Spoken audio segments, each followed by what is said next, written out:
Yeah, you got that there, folks. Okay. Yep, can see that, Pat. Thank you. Thanks, Pat. Okay, thanks.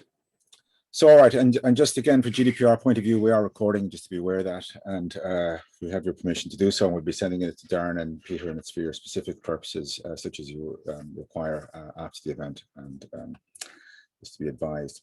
So the purpose of the exercise this evening really is to look at the essential board member in terms of board roles and responsibilities, and I guess in terms of where we're at, I've engaged with some of you, and I'm Pat Downs from Lionheart. We're a niche operation in terms of looking at corporate governance, particularly board evaluations and that particular area. So that's what we do. And we also do governance training for boards right across the space in terms of charity space, primarily the state space to a large degree is where we do most of our work, and then in the independent and PLC area as well. So it's a corporate governance house, and that's what we're about. And at the first instance, it's great to be engaging with you. And I see we have a broad church of members. So, you know, NIBRT has an interesting portfolio of expertise in both the academic space, but also in the commercial and corporate space as well. And obviously it's has an interesting kind of stakeholder space. So it covers a lot of sweet spots, and we'll touch on those as we go through the process. So again, I'm going to go through the key roles within the board, look at director duties, talk to you about the key components for effectiveness in terms of how boards can run themselves in a more effective and efficient manner, look at the legal and regulatory compliance issues, and they're evolving the whole time, and there's, you know, just touch on those, and then conclude with board's development and sustainability.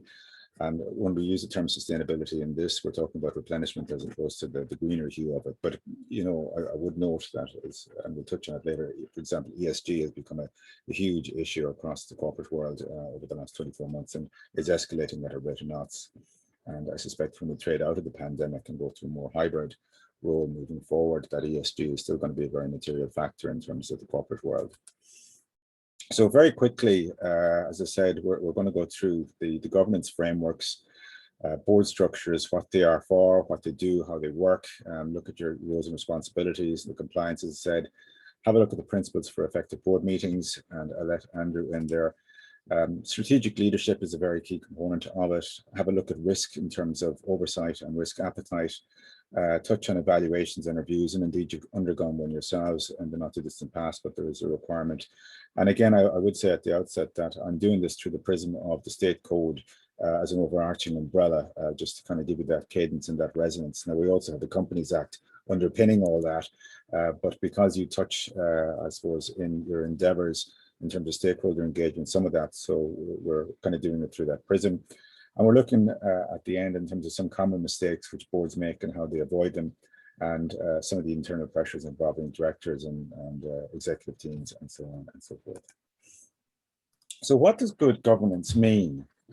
Well, it refers to how boards are run and directed and controlled. That's really kind of the essence of it. And people have suddenly cottoned on, if you will, to governance in the last maybe 5 years. It's become front of center. And the reason for that is because there was a lot of disasters on watch. Going back, I suppose the big boy would have been Enron, but you know, thereafter there's quite a few that came into the public mind, and there has been a consistent elevation in the, I suppose, the lexicon, and corporate governance is very much in it. If you watch the news at any particular night, you're going to see, or hear rather, issues surrounding corporate governance, and particularly in the state sector.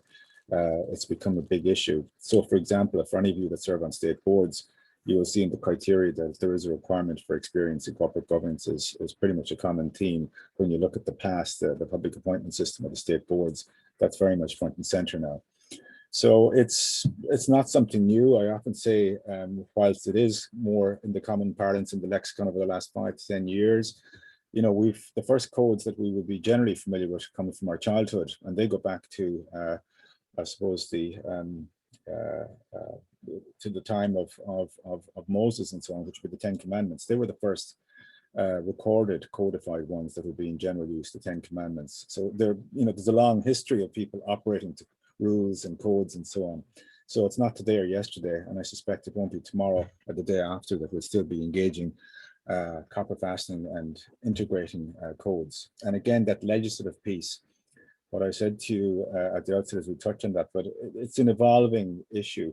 Legislation is changing the whole time, and there's you know, impact in your particular niche area that you're operating in, but in the broader space. So for example, one of the big issues at the moment is health and safety with the pandemic. People are revisiting that whole area to make sure that they're up to date in terms of the health and safety obligations and requirements, because it is a primary role of a board director in terms of your duties to ensure staff health and safety and well-being.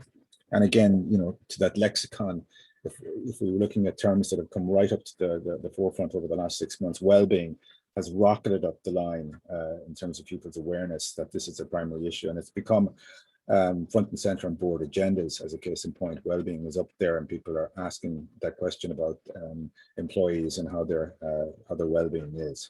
So it's coming into the common parlance. So look, bad governance, you have a sense of it, the rhythm and routine of boards. I put this kind of in a more humorous fashion, but you can sense it. There's inefficiency, there's red tape, maladministration, corruption, secrecy. Those are all the sort of senses around poor governance. And it's generally after the event, when you look back at these situations, that you recognize all those headings that were there, but mightn't be apparent when you're going through it. But good governance, that cadence is that well-oiled machine that we all seek and aspire to. And that takes a lot of work, but it's observing the rule of law and participating in it. And transparency is the big one. So at the get-go, I would say from a governance point of view, the one thing that unify all board non-executive directors across all boards, they have one common interest, and that's their reputations. Okay, so the first kind of thing I would say to you as a takeaway is transparency is your get out of jail free card. Try and operate in as transparent a fashion as possible. From a chair's perspective, I would always use the mantra, one sees, they all see. But if you look at it in a more parochial fashion, I use the analogy of that Joe Duffy knock on the door on a Saturday morning. You're just after your porridge, and you get a mic stuck in your in your face, and he asks a question about a decision that the board made 6-8 months ago, and what's your opinion on it. It's important that you can transparently explain the rationale and be comfortable with the decisions you make. So again, transparency is something I'll come back to throughout the course of the session, but it is one to be very mindful of and be as open as possible. And I see that in the evidence of what I've looked at so far with NIBRT, that's very much the case, and it's to be applauded. But it's something that you have to keep working on, and openness and transparency is the order of the day. And if you look at some of the examples that we've seen, where accountability and sustainability went through the floor, generally speaking, you can put it back to transparency. So these examples, for example, FOSS, you will recall the disasters, they were all about transparency.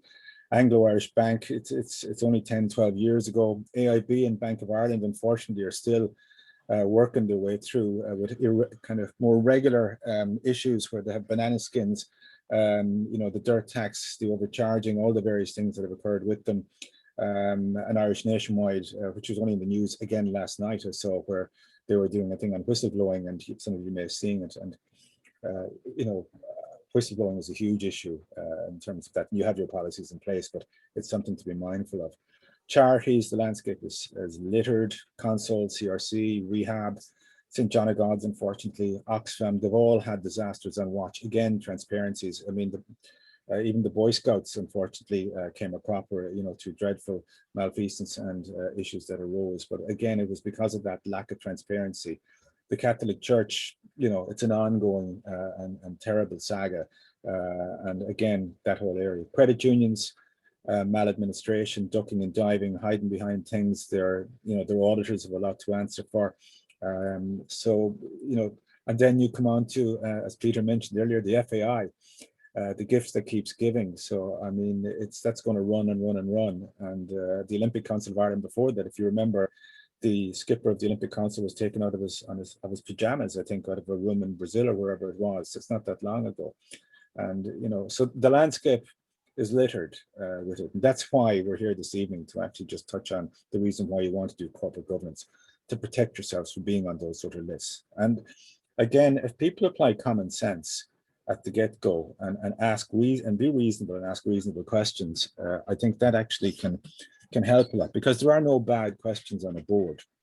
However, there is conversely no defense available. Ignorance is not a defense if you don't ask questions under Irish law, unfortunately. So if you're on a board, you're in the hot seat. So you should always ensure that you're comfortable, that you've asked the right questions at the right time, and make sure that they're minuted if you have an area of discomfort about issues that are arising. And it is a collective responsibility as well. So it's not simply good enough for someone kind of to be attending a board and not participating. It's an iterative process. Once you step on deck, you're on deck, and you have to be present and you have to be participating. So bear in mind that good governance may look different to different groups of stakeholders. So for example, with yourselves, you'll have funders, you may have clients, you may have members where who appoint your board members, for example, or constituencies, and the board itself. And then you've got employees, and then on top of that, you've got regulators. And even within the regulators, you've got international layers upon that as well. In your particular industry, it's highly regulated. So you've got other stakeholders that are parochial to your own particular industry. So the optics around, I suppose, outward looking and inward looking, sometimes boards can get too kind of tunnel vision on what's going on in and around the board and forget the importance of keeping their stakeholders in their gun sights as well and engaging with them. I often say it's no harm if you're doing for example, and I see you do them regularly, it's newsletters or updates to include on your mail shot or if it's MailChimp or whatever it is, some of your stakeholders. It's a subliminal message to send out that pulse, even if it's an involuntary one. It's good practice to do so, and it shows that you're healthy and transparent, and it keeps you front of mind with them. So whatever the corporate model, there are always some common features across all organizations, and owners, founders, stakeholders all have a shared objective and a common purpose, and that is that they have invested some resources or funds and to achieve their ultimate aim, their purpose. And they need to place their trust in the executive team and the CEO. And they want to ensure the right results are achieved and that the right conditions are in place to deliver that, those KPIs that are agreed in the budgetary process and through the strategic review that takes place maybe once every 3 years and so on. And they don't want to have, generally speaking, ongoing involvement or day-to-day contact. That's not really what they need to have, or they don't especially expect to have that. And they don't, need to be kind of getting into the minutiae of the detail. They do, however, need to have ongoing access to details in terms of quarterly and regularly reporting cycles. And again, you would see that in the PLC cycle in the States, where they have that ongoing, relentless, I would think maybe too much in terms of that reporting cycle. So there's a happy medium there in terms of what they need to see, but that's by pre-agreement that you have with your stakeholders and their expectation. So to that end, they appoint a committee, if you will, and in this instance, it's a board. And in fairness, the key takeaway here is that the prime responsibility for ensuring good governance lies with you, the board. So under Irish law, under the rules of engagement that we operate under, the buck stops with yourselves.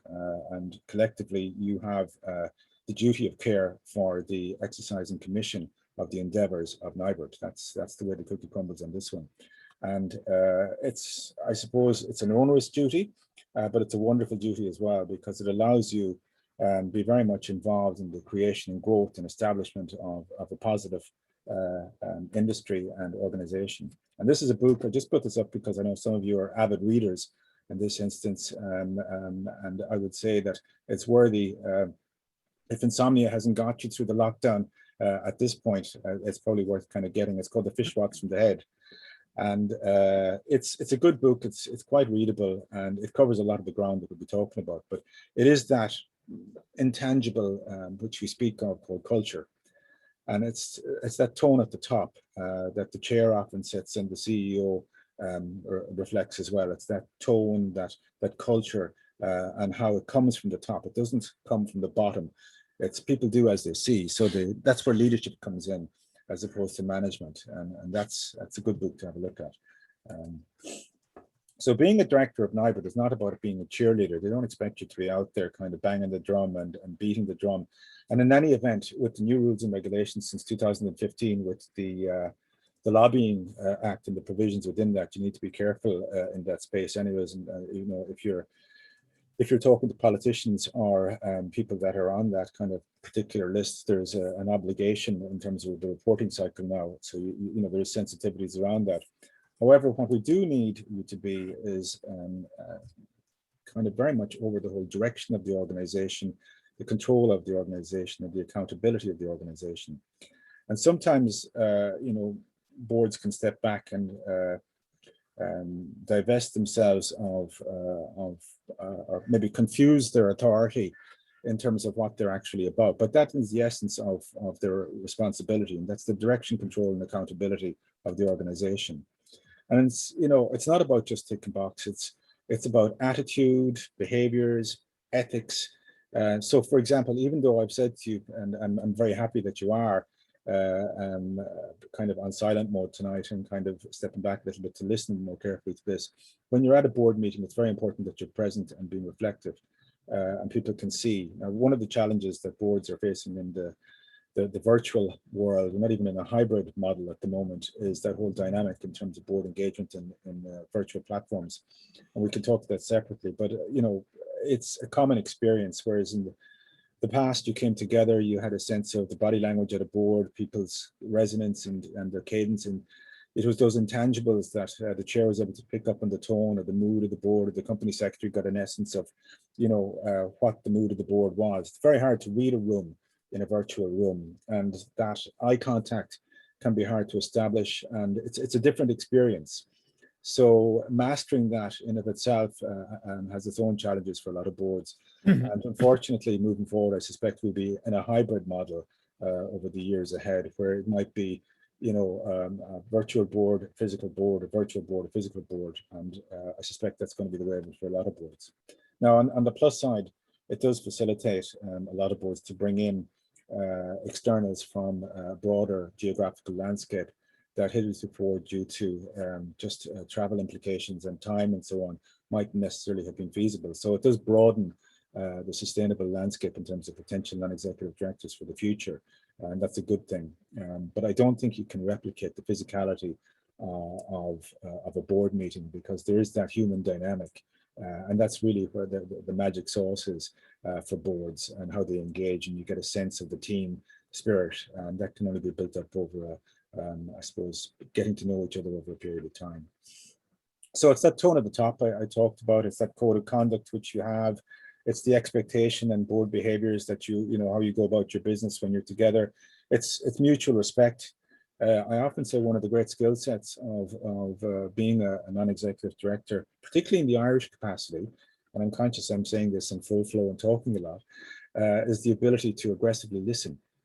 It's probably one of the greatest underrated skill sets that I'm aware of, because a lot of people listen with the view on boards of making the next contribution, and they might miss the very point because they're overthinking what they're going to say next. So I think that skill set of listening is probably a quality that should be sought out a little bit more on the diversity side when you're looking at board members and so forth.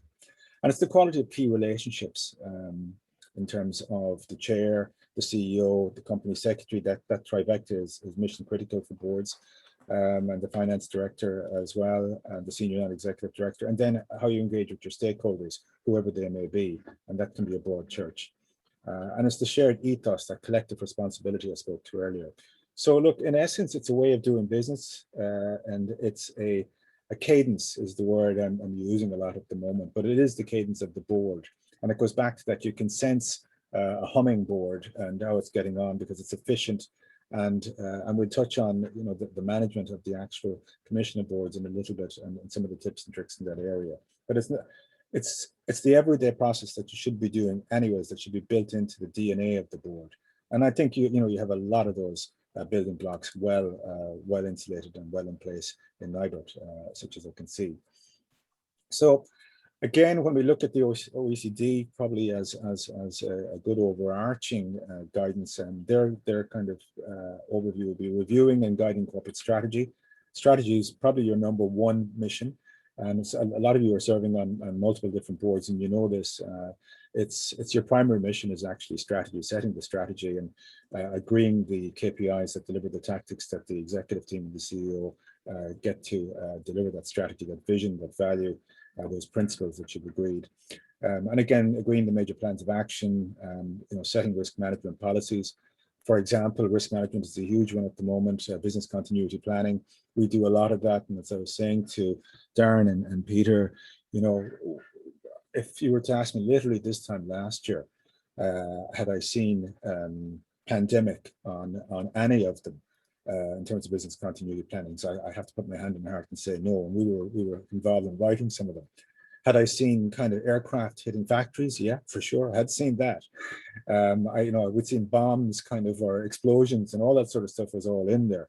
But we certainly hadn't seen pandemics. So there's known unknowns in terms of risk management policies. And again, it's down to the board to be aware of those and actually to, I suppose, set the risk appetite of the board commercially. And, the state sector is often accused of having a very low risk appetite. And as we've seen perhaps in some of the financial sector, where we were talking about earlier, maybe they had too much risk appetite. And you want to hit that sweet spot for your industry and for your board in the middle somewhere. But ships were not created or built to stay in port. Neither were companies. So you have to go out into the stormy sea of commerce and sail that sea. And it's up to the skipper, the CEO, and the chair to navigate and give you direction. So you set your annual budgets and your business plans, and you set performance objectives, the KPIs that we're talking about, and you implement, I suppose, an evaluation process to the board meeting process, where you look at those on a regular basis. That old mantra, what gets measured gets done. So it's important to actually have a look every now and then at what's happening. I suppose a key tip I would often say about the risk element of the equation is on your risk register, you generally have maybe your top 10. So it's not a bad practice to pick one of them at each board meeting and do a little bit more of a deep dive, and maybe bring in the chair of the subcommittee, perhaps, for instance, that has a more detailed aspect in that, to just give you a broader view on the executives. So that way you work through the risk register, and it is a living document. As I said, pandemic probably wasn't on the risk register at this time last year. It probably will be going forward for the next couple of years. So it needs to be reviewed on a regular basis anyways. And risk is, even though sometimes it's not actually a specific line item on a board agenda, it is the essence of what you're about, managing and mitigating the risk. That's your day-to-day job. So just to be helpful, I guess, what have you signed up for? What are the key things that you want to get from this workshop? So, what every NIBRT board member needs to know, but maybe doesn't always. So we'll go back to the constitution documents, go back to first principles. What was NIBRT specifically set up to achieve? Your purpose. It's always good to kind of touch back on that every now and then, just make sure that you're online and in line of sight of your strategy and your purpose in terms of what you're set up to do. Ask yourself who the beneficiaries are, okay? Who is NIBRT there to, I suppose, benefit? And what are you doing for them in terms of your beneficiaries? What's your delivery there? And that's the essence of what you're about. That's why you're set up, whoever they are, whatever they are, whoever they are. And how do we know? I mean, again, without measuring, if you're delivering those benefits effectively, and that goes back to and you're doing it, I have to say, but these are standard kind of things for good boards, that you're doing your monthly management accounts, you're doing your quarterly KPIs, you're touching back on the review of strategy against kind of tactics, and you're overlaying that, and that's why you have subcommittees, and that's why you, for example, have an audit and risk committee, that it actually is a double check, and you have an external auditor. So all those KPIs are part of the governance process in terms of giving you assurance that everything is as it should be, and that's what you seek, is assurance as board members. So again, duties, roles, and responsibilities, where the rubber hits the road under the Irish rules of engagement. So I've broken this down for the purpose of this exercise into 3 hats. So you've got governance, you've got management, and you've got operations. So in terms of the first one, you look at, they're overseeing the work of the organization. That's really the governance module, and organizing the daily work really is the management side. And then the operational side is carrying out the work of the organization. So that, that's the delivery of the mission in terms of whatever the agreed mission is on a regular basis. And in terms of the building blocks that underpin all that, I've put up a few examples I'll just go through with you. So this is a bog standard look at what a board would look like. You've got your chairperson, your board members, company sec, and your various committees under that. Now, over the chairperson, you're going to have stakeholders, whoever they may be. So that could be clients, it could be consumers, it could be regulators, it could be shareholders, it could be government, it could be funders, it could be academic institutions that you partner with, all those. And even within that context, you need to have a very clear understanding and policy about the communication process with those stakeholders. It is important. The reason I talk about stakeholders a bit is because a lot of boards don't maybe pay as much attention as they should to the actual stakeholder engagement piece. because they're so busy in the day-to-day stuff, or they're dealing with rolling crises, or there's many different reasons. But it is important to bear in mind that the fruit of the tree needs to be shared as well with those that actually set the seeds. So this is a bigger board. It's very busy, as you can see, and you're getting into kind of that American model where there's a huge amount of activity going on there. That's that kind of Intel model, or so on, and it's a full-scale corporate model. It's a big beast, and if you want to move that over then into the state sector, you're looking at that's what the HSE, which we'd all be familiar with from the news every single night, looks like at the moment. Now they've actually layered in one or two other directors to deal with the pandemic, but you can see the scale and size of it. So going back to the one we were talking about, that's your standard one, and that's what flows out from that. And I know, for example, you've populated your subcommittees more recently and beefed them up a little bit, and that's very good. You can also, for example, use the working committees, working groups effectively as well, and they can be very fruitful because they're mission specific and purpose driven, and they can come together for a short while without having to do constitutional readjustments to the board and so on, and we would always recommend that. And indeed, in terms of the audit committee, you do exercise the option to have an external on your audit subcommittee, and that is really, really important. And it allows you, I suppose, to facilitate extra skill sets that might necessarily be reflected on the board. To that end, we underwent a skill set review with you guys recently, and that's a healthy thing to do. But it's a good thing on any board you're looking at, is just look across the range to see the different amount of diversity of skill sets that are reflected on the board. And be mindful if there are shortcomings, perhaps, or areas of softness, to bring it up with the company secretary or the chair. That you have a sense that perhaps there could be some thought given to that particular area for augmentation. So collective and individual. So key roles and responsibilities in terms of effective leadership. So really, you're there to set the direction, strategic direction. You want to review, approve, and oversee the implementation of policies. You don't necessarily need to get under the hood on that, but you're there to make sure that the policies are fit for purpose and that they're up to date. Good thing to do once a year and I'll come on to setting agendas, but just lay in a policy review once a year as part of the recurring line items on the agenda. It's no harm just to touch the big ones anyways, to make sure they're fit for purpose, and also maybe to roll into that a legislative update, because each DOL term new legislation comes in.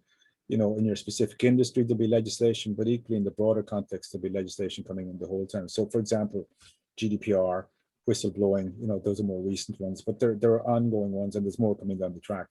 So you can't take it as read that the board, who will be very busy generally, have enough time to keep abreast of these things, although most do. So it's no harm, for the avoidance of doubt, for the company secretary to layer in a session within a board meeting for however long it takes, just to update on an annual basis pertinent legislation that affects the board. Now, if it's, some stuff will be so obvious that you'll be dealing with anyways because it'll have implications, but other stuff can be, a little bit more softly dropping, but it can have a big impact. So just to be aware of it.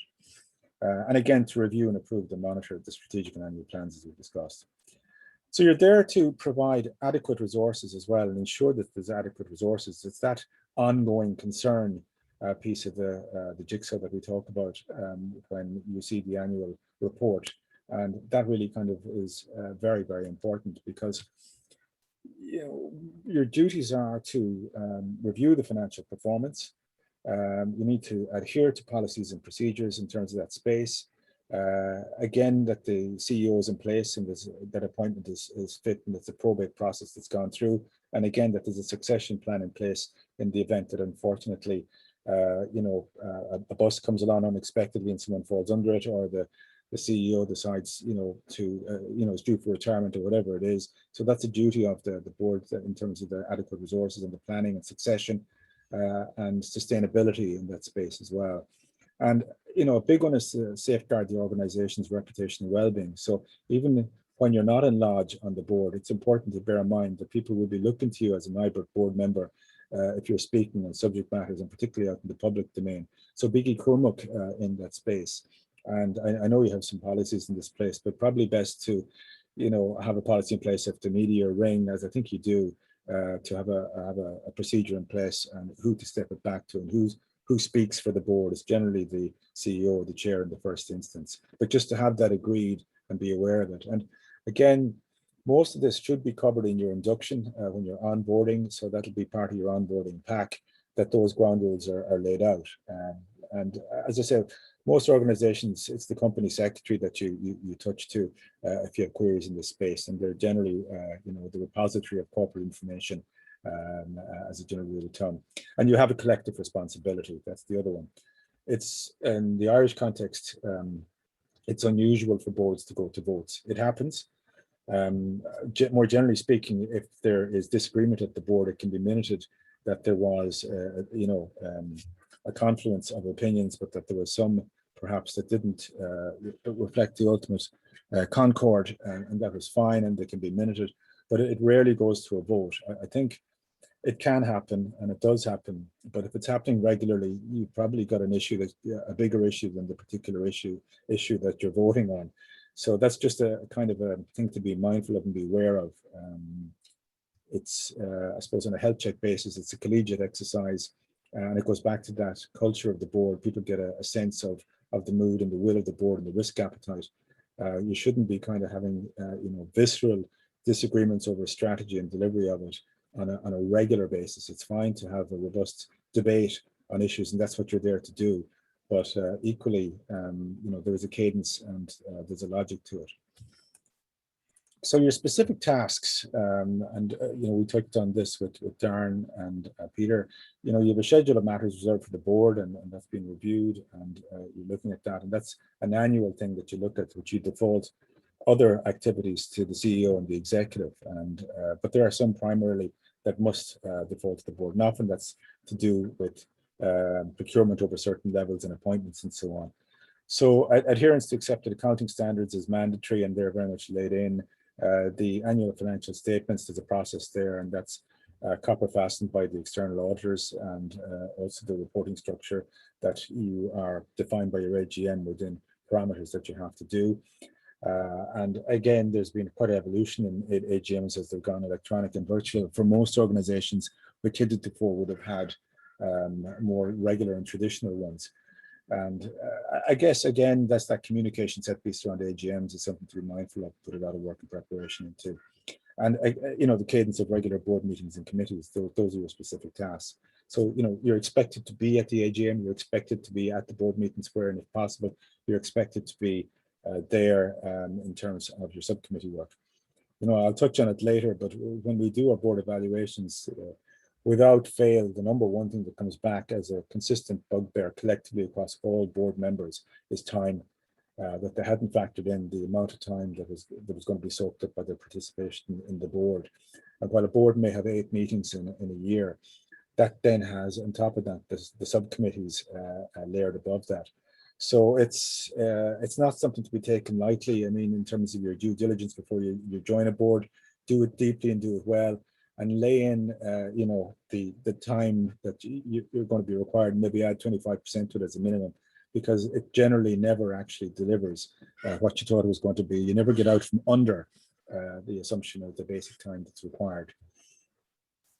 Again, individual responsibilities. In the Irish rules of engagement, you're required to take an active role in the governance of the organisation, which you're doing by virtue of this engagement this evening. Obviously, to act in the best interest of the organisation, it is a mandatory requirement that you maintain confidentiality. That traditionally can be a challenge in some boards more than others. So, for example, in the state sector, where you may have, for example, employee representatives coming from particular constituencies that elected them, be they unions or whatever. In fairness, it's very difficult to kind of leave that constituency behind you and their parochial interests once you go through the door. But once you go through that door, you have ultimate and absolute responsibility and exclusive responsibility to the board that you sit on, not from whence you sprang. And that can be a challenge sometimes in the Irish context. But make no mistake, you have your primary objective and your primary duty of care is to the board that you sit on. Due diligence and care goes without saying, and that's to be expected, and certainly at the level of the board we see here this evening, that's goes without question. And generally be a catalyst for good practice and for improvement and change. Where you see board activity which has, caught your eye and you think that's good practice, share it, adopt it. This virtual space, there's been a lot of learnings in it over the last while. It's not ideal, but at the same token, we can make it work. There will be other evolutions in corporate governance in terms of behaviors and practices. So, for example, the whole digitalization of board packs has been a big one over the last while, and I'll touch on it. That trend has, over the last 3 years, has leaped forward at a rate of knots, for most boards now operate on digital platforms for their board papers, subcommittee papers, the repository of the canon of their policies and so on, generally are in the digital space, and I'll just touch on that. So in terms of the key components for effectiveness, heavy is the head that wears the crown. So the chair's leadership role is pivotal. It's the glue that holds the whole thing together. And really the chair has the overall leadership of the board within his or her gift. That reposes the cadence of the board and the direction of the board, sits with the chair, and it's mission critical ultimately to the health of the board, because that's the tone at the top, at the very top. And again, in terms of functionality and how that person goes about their business, it's the principal link between the board and the CEO and the management team, and the relationship between the CEO and the chair is obviously critical, it goes without saying, but it needs to be a healthy one, certainly with a little bit of tension in terms of the give and take, because it shouldn't be a cozy relationship, but it should be a healthy relationship.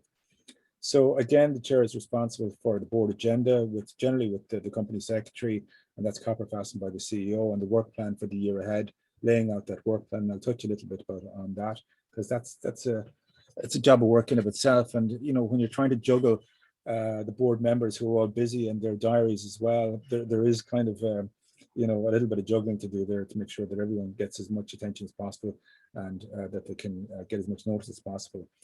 Working and setting the tone and the agenda in terms of direction for board committee chairmen when they get their terms of reference, or chair people rather, involved in the selection and induction of new directors. That's also that kind of skill set matrix that we went through with yourselves. So the chair is very much over that. As part of the chair's role to be scanning the landscape to see potential new candidates who might fit the NIBRT scheme, because there is rotation on boards. In the state sector it's now 9 years, and that can be either two sessions or 3 sessions depending on it. And there has to be a reasonable kind of organization, that you don't want a complete hemorrhage of board members. Losing 5 board members at one annual turn is a dreadful scenario. So you need a rotational element to that, so you don't lose corporate memory, that you have a smooth transition. And the chair has to be mindful of that, and always be on top of the succession planning of it, that sustainability that we spoke to earlier. And he's there, or she's there, to counsel individual directors on their performance. So the board evaluations, which you do, the feedback from that, and that's a two-way street as well. So you get to feedback your views on the chair, and they have to take that on board. But equally, the chair has to give guidance to individual directors. So, for example, it's fine not to be vocal and absolutely participating at every board meeting. And some of the best board members I've ever seen say very little, but when they speak, it speaks volumes, and that's fine.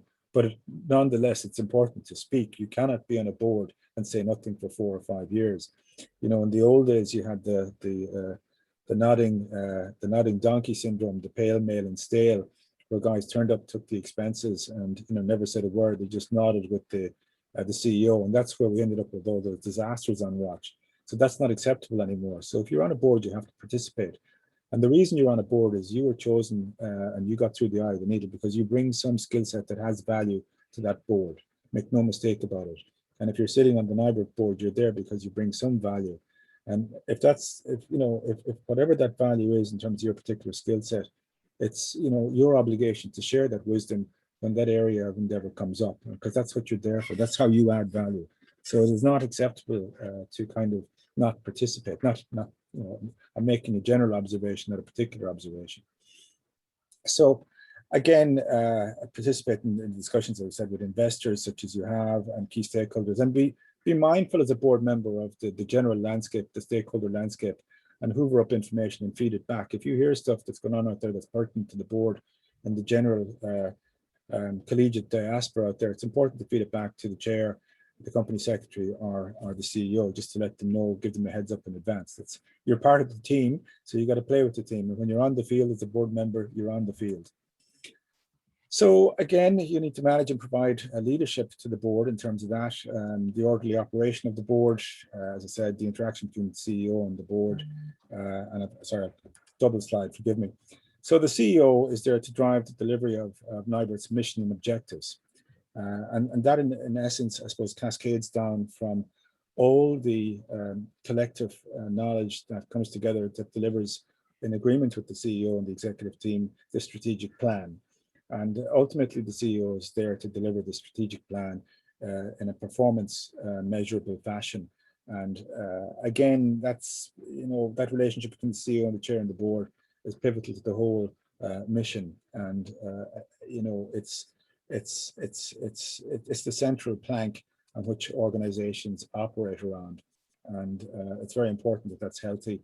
And again, that there's ongoing engagement between the general board and the CEO, and that everyone is comfortable, and going back to that point about transparency, and that people are kind of asking the questions that they need to know the answers to. So I put these together, just I thought sometimes it's helpful, and this works across a lot of different boards, but for yourselves, for instance, it's when you're asked to make decisions, I suppose the questions that I would ask myself, so these are the questions I would suggest that you may wish to ask yourselves occasionally, is, do I believe I have all the information before I make this decision? Have I the necessary skills to make this decision? Do I have any conflict in this matter? Now, conflict is a huge issue. I'll touch on it later, but in the Irish context, conflict of interest has been probably the byword for corporate governance disasters. And, that's very much vested in the fact that we're a small nation, with the size of Greater Manchester, as you often hear. Everyone knows everyone. In the American situation, they talk about that 6 degrees of separation. It is unusual in the Irish context if you can't put someone together with 2 degrees of separation. So you have inevitable conflicts of interest. And, if it's a fifth cousin, that's one thing. If it's your wife or your husband who's supplying the organization, well, then, clearly you've got a material conflict of interest. Transparency is your get out of jail free.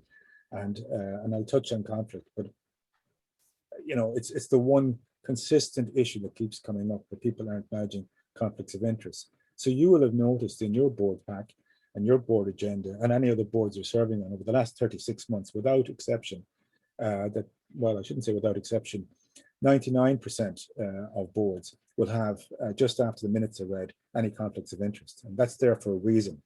If you look at your board pack going back 4 years ago, it's unlikely that you'd have conflicts of interest up at the front, and it's there for a reason.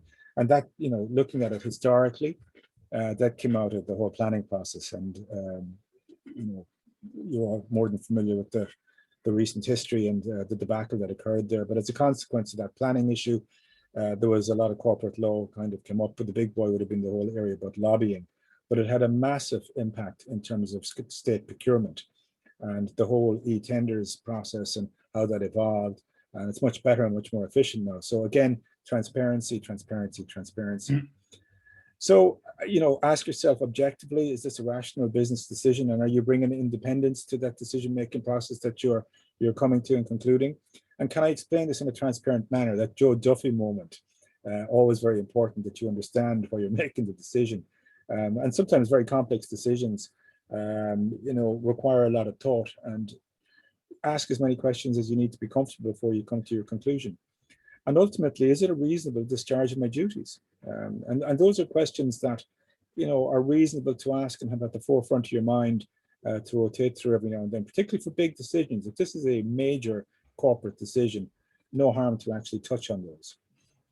So in terms of your board collective responsibility, you're required to meet regularly, and you're required to develop coherent decision-making processes and get those results arising from those processes that are agreed. You need to set collectively long-term goals and ensure effective planning. You need to strike that balance between short-term and longer-term health of the organization. And again, one of the pitfalls that a lot of directors, non-executive directors, fall into, and to a degree as well, chair people, probably more chairmen than chairwomen, if I'm being honest about it, is they fall into that trap of micromanagement of the executive. They go into a domain that they're not really designed for. So it's to be aware of the separation of church and state. You are not an executive board, and boards are not meant to be executive boards. So that's why you have an executive, and you have to trust them once you agree the strategy and the tactics to let them get on with their business and their daily business and report back to you in an efficient manner. And that's just an observation, but it's a common issue. And that's why in the States, you know, when you look at the corporate disasters over there, it's generally executive chairman, where there isn't separation between the CEO and the chair, that these things regularly occur. And again, you know, you need to be very much vested in the final agreement of determining the yearly objectives and to confirm policies and ensure the mission of the organization is adhered to and is highly mission focused. And again, it resonates with your original principles and your foundation and why, you know, who benefits and, you know, what you're there to do and what you're there to achieve, and revisit them sometimes in terms of your strategy, that it's consistent with your original requirements in terms of why you were set up. So, you know, on a more kind of routine basis, finalizing budgets and allocating funds. Again, the sustainability element of the requirement, appointing new board members and evaluating the board's performance. I'll touch on that a little bit later. And taking ultimate responsibility for all legal matters. Big one to remember that you're legally responsible and accountable under Irish law for the activities of the board that occur under your watch in certain spaces. And you need to take ultimate responsibility for compliance with regulatory requirements such as reporting cycles, the annual reports and so on, and timely returns. Now, the company secretary generally defaults and takes care of most of that, but it still vests as collective responsibility of the board. And again, you have to vote in the AGM and bring to them a resonant cadence for the appointment of auditors and the approving of the audit records and managing committees and subcommittees and so on. Subcommittees, while are active, ultimately do not hold accountability and responsibility for actions and decisions. They ultimately vest in the board. So even though subcommittees can actually make recommendations, they can't make decisions that are binding in terms of the Irish rules of engagement. So again, to that point, the company secretary is very pivotal in a busy board such as yourself. You know, I think it's worth maybe just touching on the duties of the company secretary, because they're common across all organizations. You have someone that holds the corporate glue together, and generally in this instance it's the company secretary. So they have statutory duties, as I said, the signing of the company's annual returns with the chairman, certifying the financial statements, disclosures and so forth, and keeping a good book of records. And recent evolution in the regulations required that the company secretary have appropriate levels of skills that are verifiable, be they members of corporate governance associations or have undertaken graduate level studies in corporate governance, or they're accountants or whatever. But there are a number of criteria that they need to fulfill to satisfy PLC certainly, and generally most boards have adopted them now as the requirement for company secretaries. And that whole area has become a discipline in of itself, a professional discipline, as you'd be aware.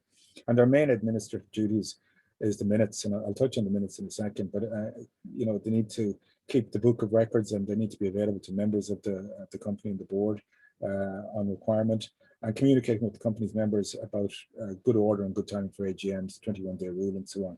And for example, making sure that your articles allow for virtual meetings or electronic communications. Sometimes those basic housekeeping things, you know, that you take for granted, you know, they need to also be written in and covered by the company secretary that you're in play. So look, board agendas are very, very important, and they're very much the essence of what you're about.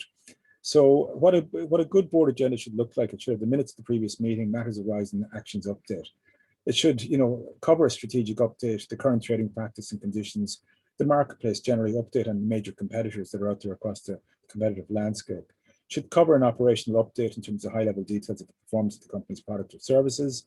And again, very importantly, a financial update focusing on the company's KPIs, the management accounts. And generally, most of these will have been pre-circulated to you in a pack beforehand. So a lot of these can be taken as read, and they're only touching on high points or points of interest, because one of the duties that you have as a board member is to read your documents before board meetings. And again, that soaks up more of your valuable time, but it is a requirement that you have them pre-read.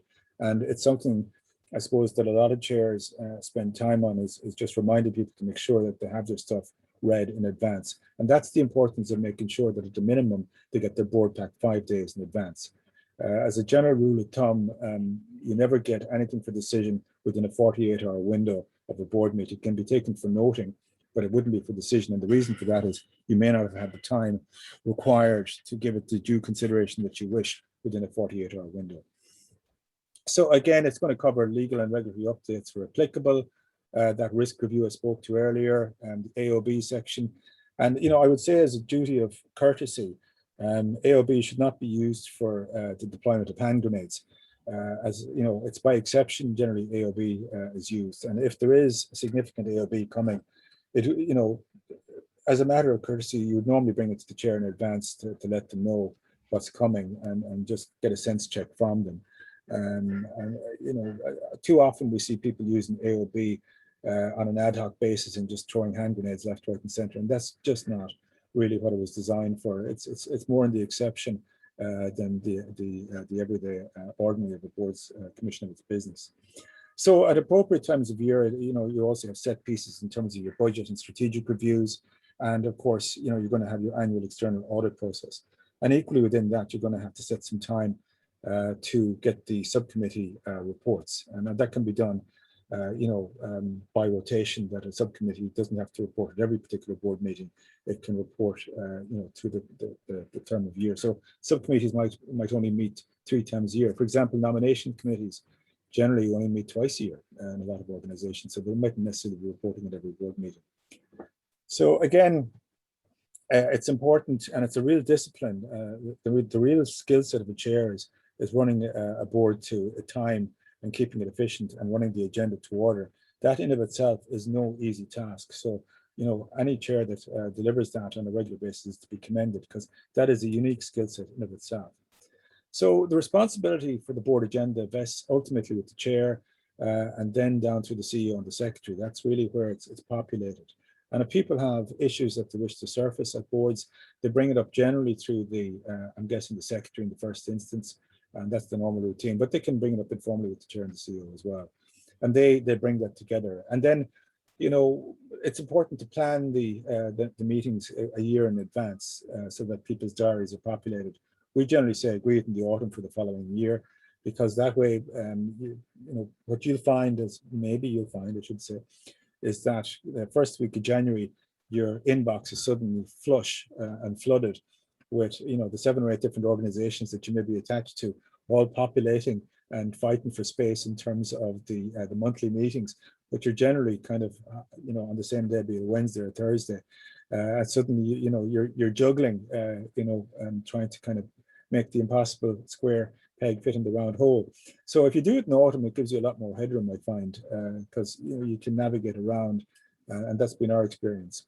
So you need to create a master calendar, or the company secretary does, and that really creates the rhythm and flow of the organization, and that also fulfills, for example, the subcommittees that flow into that, and also allows the management to plan in terms of the reporting cycle as well. And you can fit in other cadences of, say, the manufacturing cycle or the regulatory cycle or whatever. So that requires a good bit of planning. And you need to pencil in standing and recurring items. So, you know, we talked about a few standing items and a few recurring items. So, you know, risk, for example, you can have a recurring deep dive on the risk register over a period of time. But ultimately, you need to maintain focus on strategy and keep it top level. And that's the skill set as well in terms of drawing up that agenda, that you keep it top level as opposed to not getting too deep all the time, every time. And, you know, I say it's up and out that a board should be looking, not down and in.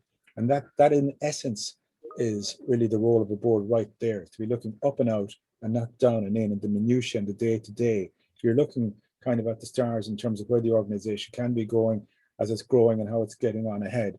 And that's really what I wanted to get across there, that, you know, you're using a periscope, but not a microscope. So look, also, and it's difficult in this particular virtual environment, is to make time and space for reflection. A board needs to have a reflective time as well. And an agenda can't be jam-packed all the time. So, you know, generally speaking, most boards have an away day or an away night as part of that. And it's important that boards break bread together in union, and that you have time for convivial time together and just to get a sense of each other's longitude and latitude, so you get to know people. And that's actually one of the benefits of boards as well, that you build your networks. That's part of the quid pro quo and serving on a board, that you get to meet people you know, who are interesting and are like-minded, and may have benefits in terms of broadening your network and your understanding of other subject matters. So that's part of the give and take of board service as well. But as part of that, generally speaking, and most boards would have an away day. Now, often during that away day, they would do a strategic review within that.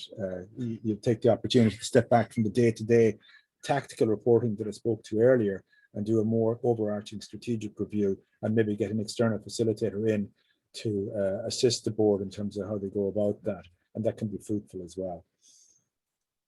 So the minutes which we spoke to, absolutely very important. And one of the issues with minutes is you have it's feast or famine.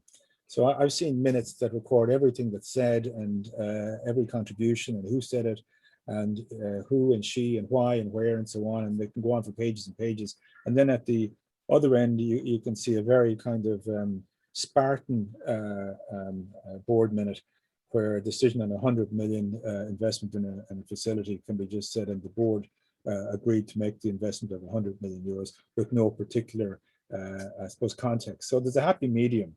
And I guess it's important that the minutes, and bear in mind the minutes are historical documents as well. So for example, board minutes, when the NIBRT history has been kind of written maybe in 25 years' time, is the board minutes are the historical documents, and they will reflect what was going on during the time. But so, for example, how the board reacted during this pandemic historically will be reflected in how the board minutes are written. So, organizations carry that responsibility as well to have an appropriate reflection of how the organization responded. So, to my point about being present and so on, it's not necessary when the executives are presenting their proposals that they have to go through the full entire spectrum from start to finish of a proposal, because one assumes that the board members have already read the paper. So what they're looking for really is a short presentation to frame the board discussion that'll assist them in terms of arriving at their ultimate decision. And that really, to that end, I suppose, when you're looking at the minutes, it's important and sometimes helpful to have context. I mean, why ultimately are we looking at this decision? Why are we being asked to make this decision? Who benefits from it? What's the ultimate kind of outcome that we're expecting over, what's the return on investment will be obvious in terms of the breakdown of the proposal. But, why is it being proposed ultimately, and what are the ramifications, the context and the implications? And then ultimately, and without exception, I can say, you need to reflect the decision and action arising from that proposal. It also needs to reflect, obviously, the who, where, and when, who was in attendance. Some boards get a bit Jesuitical if people step off. They reflect that they were out. Now, the reason for that, I don't necessarily agree with it. If you're on deck, you're on deck, but sometimes a decision can be made and someone's out of the room. So if it's a big decision, there's to and from that. But if you've taken the time to attend at a board, it's unusual that you would be leaving during a particular decision. And if you are, that's probably a matter of protest, and that may be recorded in a separate fashion. So again, it's important, and I would say healthy, to note conflicts of interest on a not irregular basis. It shows that people are taking it seriously. So I think it's important every now and then, if there is a conflict of interest, just to flag it and say that a conflict was noted by a member. The chair, considered the matter and decided that, yay, for that particular element of the equation, that the member stepped aside, or B, the chair reflected on it and felt that it wasn't a material conflict, and noted the fact that the member had brought it to their attention, but that it wasn't material, and they progressed accordingly. So again, as I said to you, if there's dissenting views, the minutes need to reflect that. And again, if there's other items presented for information and noted by the board and AOB and stuff like that, they need to be put in there as required. Ultimately, clarity is what you seek in minutes, and there is a skill set to take in minutes, as you all know. It's not the easiest of skills, and it requires time. But I think there's a happy medium, and generally speaking, for busy boards where people are actively engaged, I think probably less is more, but context is important to underpin that. So it colors what has been agreed and what is the outcome, but you don't necessarily need to get down to the absolute minutiae of detail. Again, it just soaks up too much time, and generally speaking, minutes are taken as read. It's unusual in this day and age to go through the full spectrum of all the minutes, unless by exception. And generally speaking, most boards now, active boards, you see someone will have actually engaged with the company secretary beforehand to say, look, just want to flag that I have an issue with that particular element of the minutes. Can you just note that or whatever? And that's taken then on the run during that element of the equation, rather than reading them out and taking 20 minutes to go through it. And you know, I've served on a lot of boards and serve on them, and I'm on one particular board which is torturous insofar as their desire to continually spend about half an hour going through dotting the I's and crossing the T's of the previous minutes to the nonsensical point where you actually spend more time going through the minutes than the actual product of the meeting which you're there to attend. So you don't want to get to that point either. And as I said, look, they're important legal documents. You have a mandatory legal requirement to keep them in good order, and they're also historical documents. They reflect the board at a particular time in its history. So to that end, I touched on it earlier, but the digital trends, most boards now have moved towards digital board papers. I spoke about Diligent, and they've moved to Galway. There's any amount of them out there. They're all quite good. They're much for muchness. They all have different skill sets. It's a matter of getting one that's good for you. They offer greater security, generally, and convenience, and than posting email and papers. You could actually, if you were being uber cool for school, you could actually probably note it in your annual report that you embrace this to reduce your carbon footprint by reducing your stampage and your postage and so on, and you weren't killing as many trees, printing as many papers. But I say that in jest, of course. I think the general case is that most people use the digital repository now. It's common parlance across the landscape. And again, it's a central library. It's there, and it's just easy to access. Most professional board members have access to boards and board papers, and they're familiar with it at this stage. And it's also a secure mode of communication, virtual communication to the director and the executive team. Sometimes people can be uncomfortable with Gmail, for example, or non-secure external platforms, whereas that particular, most of those platforms have secure, dedicated email structures built into them, and they're there for that reason. So induction is another element of the equation in terms of your roles and responsibilities. I just said I'd touch on it because it is important. And really at the outset, in terms of a good induction pack, again, it doesn't have to be too hot and heavy. I've suggested to most organizations that they break it in two now. So they have the first element of the equation, and then maybe 3 board meetings later, they have a second one. And they offered that induction, that second one, to any of the board members just to refresh themselves as well. And I would even go so far as to say, speaking against my own organization, that the first induction point probably is one which could be pre-recorded and sent out like we're going to do this evening, because it can be updated maybe biannually or whatever it is. But that general one is very much kind of the rules and regulations that we're talking to this evening. So the next one really is what we do and how we make money and how things work around here. It's that kind of operational tempo. And that's the second one, because they'll have attended 3 meetings at that point. They'll have more questions to ask, because sometimes you just get a flood of information on the first day. A lot of it goes over your head. There's oceans of paperwork and you miss a lot. Whereas if you had 3 meetings, then you got a sense of how the board is going about its business, and you'll have actual questions to ask that actually will mean something to you, as opposed to just process questions. So again, it's there to support individual and executive directors and allow access to information and assistance. And it's the company secretary's duty to make sure that that's in good order. And again, it needs to be updated on a regular basis. That pack needs to be a living pack. And you touch off best practice in that space, and it's proper order, and it's an expectation. And within the code of governance for state bodies, it's a requirement as well. It also, I suppose, lays in, kind of the intangible stuff like the back channel to the chair and CEO and executive is often through the company secretary. So again, to say that that's a very important role, kind of that soft communication role that they mightn't be comfortable bringing up a particular subject with the CEO directly, or indeed the chair, but they can use the facility of the company secretary to have a word in his or her ear and just say, look, this is kind of concerning me or bugging me. I'd just like you maybe to bring it to the chair's attention, the CEO's attention, just to be aware. I'm happy now that I've surfaced it, and I don't need to do any more with it, but if they could just be aware of it. So duties, in terms of legal duties, just belt and braces here, folks. You are required to act in the best interest, deal with conflicts of interest, manage the organization's resources responsibly, implement appropriate financial controls and manage risks, act with reasonable care and skill, and take appropriate advice when you need to. So, for example, investing or when buying and selling property.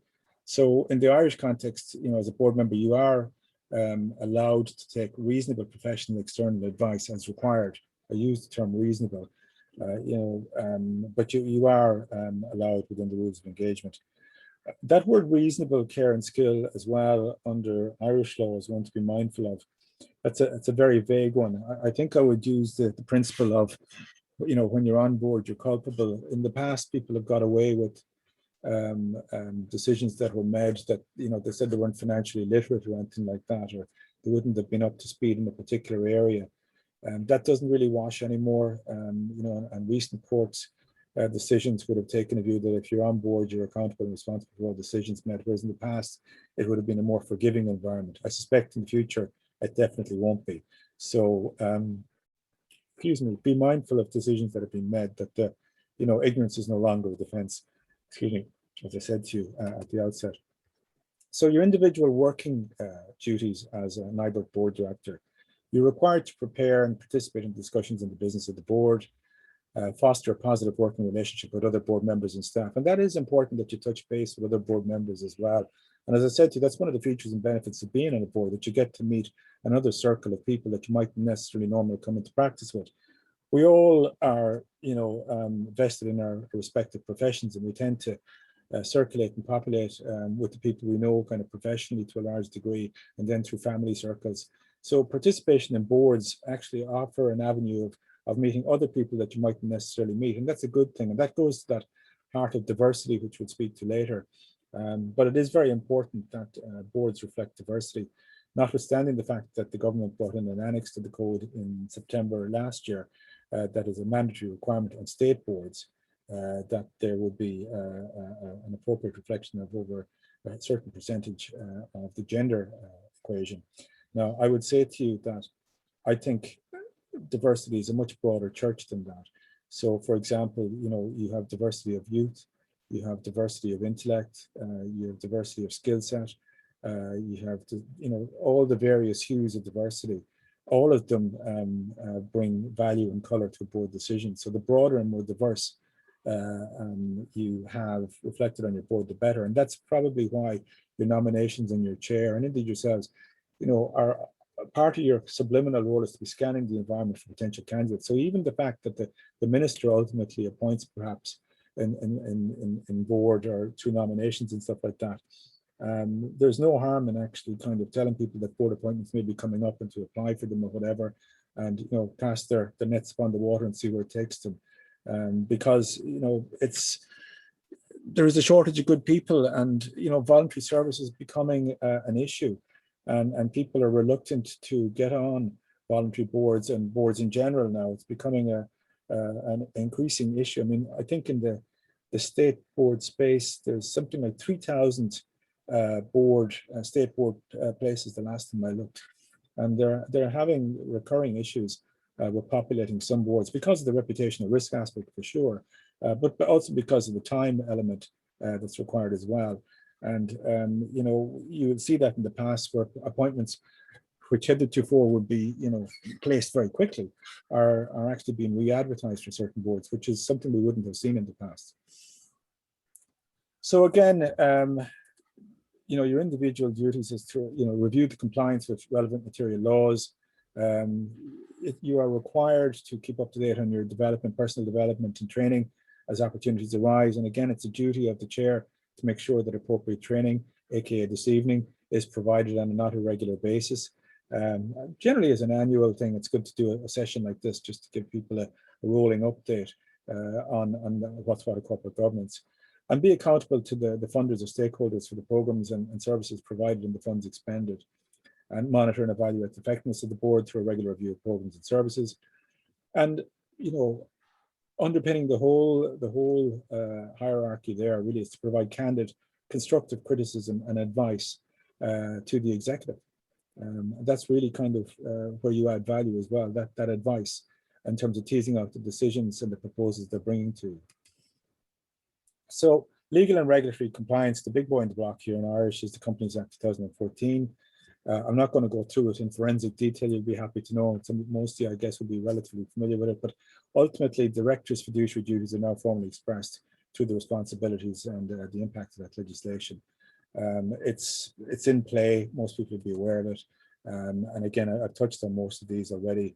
But you know, you can see the cadence of good faith, responsibility, avoid conflicts of interest. It's you know, it's a consistent theme. It's a pulse that goes through corporate governance. And if you look at, you know, where we see boards kind of recurring in terms of their engagement in the legislative space now and more recently, it's equality legislation is a big one, absolutely big one. Data protection, GDPR, is a huge one. That whole cyber risk space and cyber legislation. Employment law, you know, clearly mega. Health and safety at the moment and wellness is a massive one. And again, record keeping underpinning all that can be an issue in terms of maintaining, I suppose, accurate records to ensure that all those set pieces are in play and have been monitored and are up to date. So the rule book, as I say, know the rules of engagement that you're dealing with in terms of NIBRT, and touchstone with them every now and then, revisit them and just remind yourself what you're there for, who benefits, what are the, you know, the purpose of the exercise in terms of what NIBRT is about. What we came in to look at in the first instance, you know, was that whole area, the code of practice for the governance of state bodies. Now, there's, you know, that was created as a vehicle to address primarily commercial and commercial semi-states. And within that, I suppose, space, there's quite a few bodies, and there's a broad spectrum. And you know, you have quasi-regulatory ones which are mission-specific. You've got ones that are commercial, semi-commercial, and you've got ones that actually, you know, for example, like maybe SEI, which are grant-giving and are policy-driven. And then you've also got beneath that, you've got a huge layer of organizations that are getting a trifecta of funding from state organizations or state-supported entities, directly or indirectly, and so on. So they generally all go through the prism of the code of governance. There'll be 9 different, I suppose, areas where the code generally visits, and you would see that when you do your board evaluation, those areas and those headings. And it's good to be mindful of them. And you're lucky that you kind of have a hybrid, so you have that flexibility. But it's no harm, I suppose, when you're making your strategic decisions, to be mindful, I suppose, of the line of travel that the state code goes in, and keep tacking with it in the general direction of it, not to veer too far from it, but at the same time maintaining your flexibility. You know, that sense of agile commercial flexibility is mission critical to an organization such as yourselves. So I think I would certainly commend you to maintain it, but be mindful again of the rules of engagement and the broader church within which you pray. I'm not going to go through that, but I'll send it out to you afterwards. It goes through those 9 points that I was talking about. So the principles of good governance in terms of the state space really is leading your organization, exercising control over the organization, being transparent and accountable, working effectively together, and behaving with integrity. So if you look at the Public Appointment Service, or indeed the state bodies, when they look for directors coming on board, they'll often publish a skill set matrix of an ideal skill set for a particular candidate for a particular position. A lot of them are vested within that circle. That's ultimately where a lot of it springs. And those are the, I suppose, the big boys in the block, that they overarch everything in terms of how ideally state boards are allied to state boards organizations should run. So to that end, it's no harm to, as I said, review your governing documents on a not irregular basis, just to remind yourself and refresh yourself that they're up to date, and ask yourself a few questions. So, like, I keep coming back to it, but are you involved in the strategic planning and setting the strategic objectives of NIBRT and monitoring their implementation, those KPIs we spoke to? You know, are there protocols in place for the CEO to report to the chair? In the state space, you know, they pay a lot of attention that reporting relationship between the chair and the CEO, and also that there is kind of good sustainability modules in place to manage both those positions in terms of turnover and change. So it's, those protocols are generally in place in terms of the reporting cycle. Are you exercising control over NIBRT? The controller and auditor general would be looking at this particular area, and again, while he doesn't, or she doesn't have oversight over NIBRT or indeed any of its activities, generally in the state space, most organizations will keep an eye on the trends that they're looking at. So for example, this year, one of the big ones that they're looking at is that whole business continuity planning, ironically, and it's a bit kind of after the horse is bolted for sure. But one of the questions that they're asking, which they weren't asking 20 degree last year, was, have you got a business continuity plan in place? Can we see a copy of it? So they, the CAG goes through phases of looking at particular things. They have patterns. So it's no harm just to keep abreast of whatever patterns they are. And again, that you've agreed policies and procedures to ensure compliance with the legal and regulatory obligations. Generally in state bodies, they have a caveat built into them within the articles, and it can be generally kind of derived from an Oireachtas Act of the Oireachtas, but they have no flexibility in terms of derogation from the law of the land that they operate under. So they are mandatorily required, as under the Companies Act, everyone is, but they're absolutely mandatorily required from the regulatory obligations to fulfill them. So, for example, there isn't a comply or explain, get out of jail on any of the activities in the state sector. There's a mandatory requirement for compliance. So you're exercising control over NIBRT. What are the risks to NIBRT and how do you manage that? And that's that setting that risk appetite that we spoke to. It's important that you have an ongoing relationship with the risk appetite. Ships are not built to stay in port, as I said to you earlier. And again, that risk register kind of sets that tone in terms of what's acceptable to you. So when you're making big commercial decisions, how far do you want to spread the load in terms of the risk? That ultimately falls to you, the board members, and it's there to reduce it. I spoke to you about transparency earlier. I'll speak to you again. Is there an agreed process for communicating with stakeholders? It's very important, una voce, on these things. You don't want to confuse communication. I mean, you have, for example, political parties at the moment who, don't have they're always getting in trouble when they don't have a central agreed narrative. And as a consequence, they tend to go off on different tangents to get them wrapped up in all sorts of problems. Boards can't afford, don't have the luxury of doing that. And if you see people going off on communication tangents and boards, it just ultimately leads to disaster. So that, communication protocol is very important to have. Again, I touched on it earlier, but it's very important that, your AGM complies and is consistent with your governing documents. You'd be amazed with the amount of organizations that don't actually comply with the requirements of whatever it is that they've laid down, even if it's down to quorum, for example, on AGMs. And again, how, generally within that, there's, how do you seek feedback from the beneficiaries of your organization? If you're going to be transparent, you should ask for them to participate in terms of AGMs. So again, generally in the state space, the minister will send a representative of some hue or color to attend a state board AGM, and they will read a statement from the minister. And often is the case, there's a vice versa, where the chairman in the annual report will, make a note to the respective minister or ministers. It can be a duality of ministers, and they'll reflect that in the annual report. So there's a quid pro quo on that. Again, do NIBRT board members understand their roles and responsibilities, which I hope we've gone through a little bit of, but it's important that they do. One of the great tragedies of the board appointment process in the past was political patronage resulted in people appointing to boards that should never been let through the door because they didn't have the skill set, the appetite, or regretfully, the intellect for that particular engagement of endeavour. They may have been brilliant at something else, but they were commensurately not suitable for the endeavours of the particular board they were appointed to. And that really led to poor outcomes for boards. And the landscape is littered with poor corporate decisions in the state space as well over the years. And that's why the state boards process was set up, to try and protect the citizens, you, the taxpayer, from that sort of mal-appointment, and to get a better quality of board director. That's the very essence of what we're doing this evening in terms of, I suppose, the CPD element of the equation. But it was there for a reason. And again, are NIBRT suitable in terms of development and recruitment and retirement policies? Have you got them in place? And that's important as well that they're in place, and particularly, I suppose, the board sustainability element of the equation.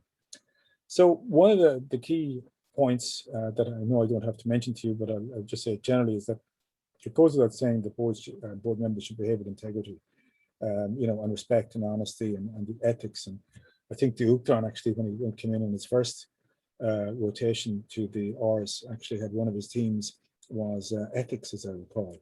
And that is very much kind of how you go about your business, that tone at the top. So behaving with integrity is a big one. And it goes back to that point of actively listening, actively participating, be respectful to everyone's opinion and hearing them out and letting them have unfettered access to share their opinions as well. And it's up to the chair to tease those opinions out and make sure that it's a safe environment for everyone to share their knowledge and their opinions. So again, you do, but it's important that you familiarize yourself with the code of conduct for board members, and that's something again to kind of treat as a living document and update it as required with legislation that comes on a regular basis. We talk about conflicts of interest, but you can also have conflicts of loyalty, and for the avoidance of doubt, if regardless of the parochial nature of whence you sprang. So I say that, to all boards, if you came from a particular side of the house that kind of approved your trajectory to the lofty echelons of the board, you have to leave that behind you once you go through the door.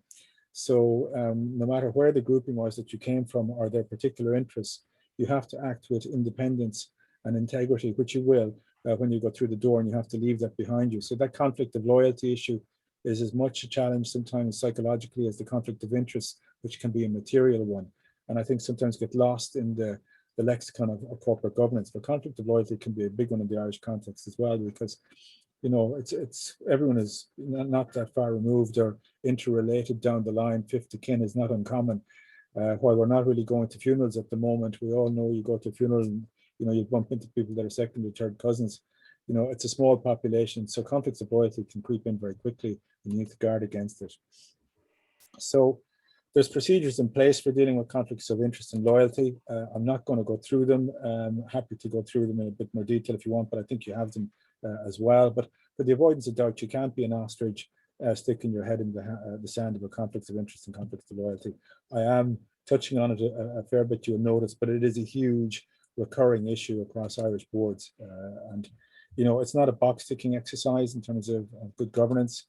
It really has to be ingrained and nurtured in your values and behaviors and the ethics of NIBRT, which it is. And, it's a learning journey in governance, and it makes life so much easier for you. I often think, when we're talking about kind of loose acquaintance with the truth, it's much easier to remember the truth than to remember an untruth. So again, with good governance, it's much better to do it right than to do it wrong. So set that tone from the get-go, from the outset, and continue as you intend to complete your mission, and try and leave the place a little bit better for having served on the board when your tour of duty comes to an end.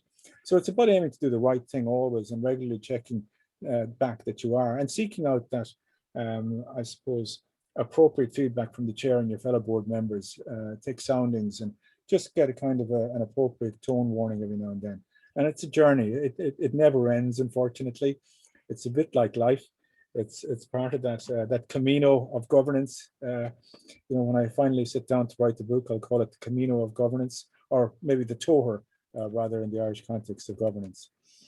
So I spoke a little bit about evaluations earlier. It's an important element of the equation. You have, for example, in the state code, a mandatory requirement that you do an evaluation every year, and a big one every 3 years. Now, you did one actually about 18 months ago, which is fine. But, and some of you would be very familiar with these, having gone through them regularly, and other organizations are in. But one of the great things about the virtual world we live in now, you can do an online evaluation quite handily on an annual basis, and have that as your baseline from year to year. And then you do a big evaluation every 3 years, which is more granular and more detailed, and involves, I suppose, personal contact and discussions with individual directors. Generally, the annual one is not as deep and probably involves a conversation more so with the chair and kind of one or two of the directors as required. But that is a mandatory requirement. But it's a good health check. It's a bit like getting your car serviced.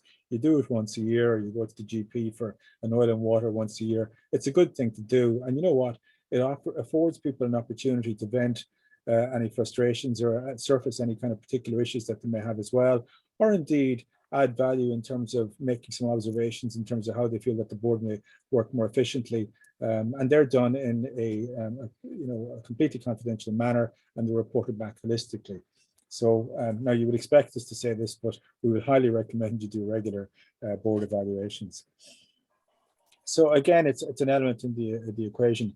I just wanted to touch on some of the common issues we see arising from board evaluations, and these are just some of them. But lack of time we touched on. That is the big boy. It's consistent. It's just always there. People are struggling with time. Avoidance of risk taking. Certainly in the state sector, some of the boards can be risk averse. I suppose that cascades from their stakeholders to a certain extent. They can be slow to make decisions, and that can be quite torturous, particularly for agile boards in the commercial space that need to move very quickly. So, you know, there's a skill set required in terms of navigating that landscape as well.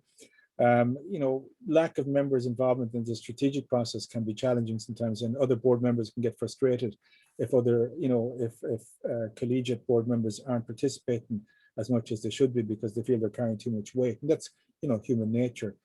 And we're in a complex world. That lack of knowledge, I mean, you talk about, I suppose, the whole area of diversity. I would have thought cyber knowledge and knowledge of cyber risk, and that whole skill set, that digital skill set, will be a huge competitive advantage and thing that people will seek in terms of board members moving forward.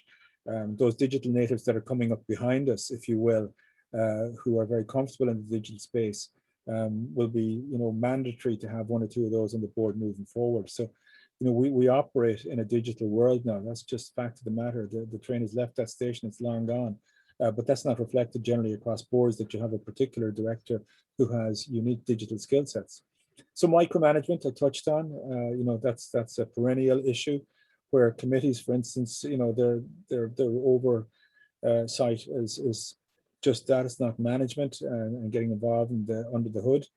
And again, that reluctance to let go of the old ways, because we've always done that this way around here.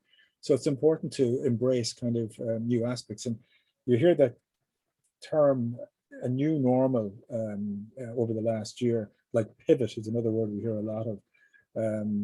I think, you know, for boards, we should use this opportunity to get a better normal in terms of how we go about our business and bring in some of these new technologies and embrace them and become more efficient. It's a great, you know, what do the Chinese say? Never lose, misuse a crisis. So there are opportunities in the space as well. And again, the overarching one is people just get too bogged down in the day-to-day operational tempo of the board, and they forget that really the ultimate responsibility is the strategic oversight of the board. And that's really at the heart of what it means to govern. Just to touch on current trends, 6 months ago, COVID-19 was it. It's cybersecurity now is the number one thing that we're seeing out there across the range. COVID-19 clearly number two, and looks like it will be for another while. A lot of boards are really struggling with the impact of that, and the transition from a virtual world to, as we said earlier, a hybrid world when we move forward. And you know, for non-manufacturing entities, that kind of professional services, for example, will never go back to the way they were done in terms of the commission of their business. And you've seen that in the academic space, I'm sure, as well. I know we have some academics on board here. You know, the move to a virtual model, so that has its own challenges, but equally, you know, there'll be a hybrid model, I suspect, moving forward. And as we indicated earlier at the outset of this, boards themselves will be operating on a hybrid model where you might have one virtual, one physical, or you know, you'll have a bit of both. And there's to and from all that. Brexit, look, that has not gone away. That is a huge challenge in the Irish context for boards, and it's actually escalating, if the truth be told, depending on the sector you're in. And there is sectorial elements to the equation as well. Some are doing really well, some are really struggling. Clearly the hospitality sector and allied industries are just on their knees, or they're on the ground, whereas in the IT sector and the healthcare sector, a lot of them are doing quite well. So wellness has gone right up onto the board agenda, which I would never have seen as a word I would have thought to see on a board agenda. It's actually beginning to creep in and up the ladder. And again, that's the broader thing of wellness. I think we were talking to it at another organization earlier. And I think actually wellness is a cloak for the word, another word, which is probably more appropriate, is loneliness. I think, you know, in the virtual world, there's a lot of loneliness out there where people who are very convivial, you know, we are a convivial species, are operating on their own for too long. And there is that kind of issue of loneliness materially beginning to creep into employee well-being. So that is an issue, and it needs to, you know, you have a duty of care to keep abreast of how best to go about making sure that your people are in good order. And then ESG has gone right up the ladder, and that's a big one. And again, we've seen yesterday with the government where they've adopted the new charter in terms of 2050 and the mandatory requirements in terms of how we go about our sustainable journey, which they're going to have big challenges. So that's probably going to go up to number 4, and I suspect maybe number 3 in due course. And again, I touched on them earlier, but lack of time is a huge one in terms of issues that people feed back that bugs them on boards. Incompetence sometimes can be one, and you know, not something you want to see. The wrong skill set mix can be one where time is wasted because people don't have the correct skill sets and they're not fully engaged, and you're not getting the right decisions that you need to get because people just aren't fully informed. Weak engagement, ongoing issue where people are just serving time. And again, a corporate governance knowledge gap, which I suppose is something, you know, being a board director is, you know, has a skill set, and that's called the skill set of being a board director outside of your parochial skills that you bring. The I suppose the element of the equation that requires is a knowledge of corporate governance, the bare bones of it anyways. So you know, you'd all have your respective professions that you bring, and you all have your knowledge of those particular ones. But when you actually step on a board, then there is a requirement that you have a knowledge of corporate governance and how boards work, and that's what we're about. So in summary, guys, NIBRT needs active, talented, knowledgeable, committed members. That's you know, that's the lifeblood of the organization. That's what you need. Refresh the plant on a regular basis. It doesn't need passive or silent members. It needs to be future focused. You know, that periscope up thing I spoke to earlier. You know, it needs fresh thinking and new energy, as do all boards. It needs to replenish, reinvigorate, reconfigure on a not irregular rotational basis, and to be scanning the landscape for future candidates as well. And you know, you need to make sure, this applies to any board or committee you're standing on or looking to join, make sure you know what you're taking on and signing off, as ignorance is not a defense. So do your due diligence before you join a board. Now, it's, you know, it's after the event for you guys, you're on the board and you're lucky that you're on a good board. But you know, when you're looking at other boards, do your due diligence. It's people don't do it enough, I think, before they join boards.